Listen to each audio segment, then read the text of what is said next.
tu es sportif et tu veux manger des œufs, je vais te montrer une recette super facile que, à mon avis, tu connais, mais on va voir ensemble comment la réaliser, c'est super simple. Et la recette du jour, ce sera tes œufs mimosa. Donc tu verras, c'est vraiment super simple. Je pense que tu en as peut-être déjà fait dans ta vie. En même temps, tout le monde en a fait. Qui n'aime pas les œufs mimosa, sans déconner. Donc bien sûr, tu mets ton eau à chauffer, à bouillir tranquillement. Et après, on va pouvoir mettre les œufs dedans, tout simplement. Donc là, l'eau est en train de bouillir. Moi, je te conseille, petite astuce, tu la sors du feu pour y mettre tes œufs. Tu verras, ce sera beaucoup plus simple pour éviter en fait qu'ils ne cassent quand tu les poses dedans. Donc une fois que tu as mis tes 6 œufs comme moi ici, enfin t'en mets le nombre que tu veux, hein, tu peux remettre sur le feu. Et puis c'est parti en cuisson pour 10 minutes. Ce que tu peux faire aussi, si tu veux pas le mélanger avec de la mayonnaise ou une vinaigrette, n'importe quoi, tu réduis ce temps de cuisson. Donc je te conseille 9 minutes, c'est bien. Le blanc sera bien cuit et le jaune sera légèrement encore orangé. Et du coup c'est parfait et c'est vraiment très bon à manger comme ça. Parce que sinon c'est un petit peu trop farineux, tu sais, quand tu le manges nature. Donc je te conseille plutôt 9 minutes si tu veux pas le mélanger. Comme tu peux le voir avec la technique de les avoir mis avant en dehors du feu, et du coup la coquille n'est pas cassée. En tout cas, j'en profite sur ce temps de cuisson pour te rappeler évidemment que si le contenu te plaît, n'hésite pas à me suivre sur Insta, TikTok, YouTube. Tout est dans le lien en bio sur mon compte. Donc n'hésite pas franchement, spartancoaching.fr. S'il y a des infos qui t'intéressent, je fais des e-books, s'il y a des programmes et que tu veux vraiment te muscler et avancer, n'hésite pas et tu trouveras tout ce que tu veux.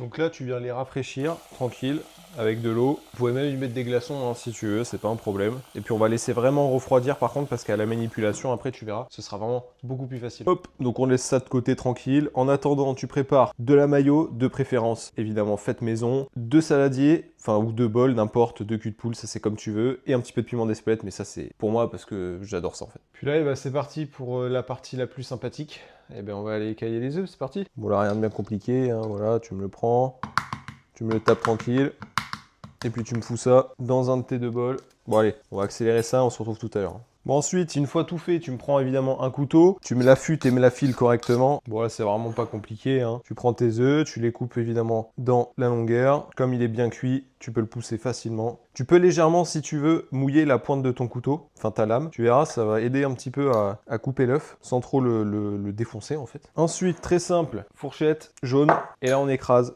Parfait. Et maintenant on rajoute notre mayonnaise maison évidemment, s'il vous plaît.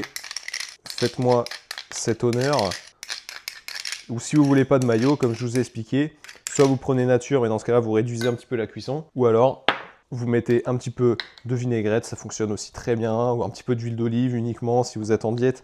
Je vous avoue que je vous conseille pas trop la mayonnaise. Hop, tout petit peu de piment, d'Espelette, toujours. Et puis là, vous avez compris. On mélange. Alors c'est vrai que moi en moyenne je suis à peu près pour 6 œufs, 6 jaunes d'œufs, moi je mets à peu près 3 à 4 cuillères de mayonnaise.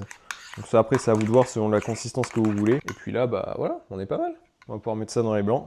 Bon c'est pareil, il n'y a rien de bien compliqué. On essaie de prendre une cuillère, pas plus, parce que sinon on n'aura pas assez pour tous les œufs.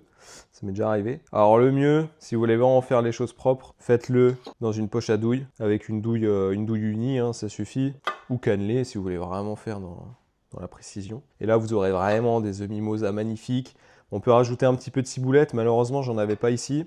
Mais c'est très très bon avec de la ciboulette. Hop, donc voilà, c'est bon. Tout est brun. Donc on va pouvoir mettre ça au frais. Alors je vous conseille, en plus, là c'est l'été, donc il fait extrêmement chaud. Donc je vous conseille de mettre ça vraiment au frais pendant les 30 minutes, une bonne heure. Comme ça, c'est bien frais et avec un petit melon, de la pastèque, des choses légères, un petit tomate et tout, c'est vraiment délicieux. Max de prot, nickel. Glucides, lipides, on a tout ce qu'il faut. En plus, avec de la mayo, un petit peu, ou même si vous mettez de l'huile d'olive, niveau lipides, on est nickel.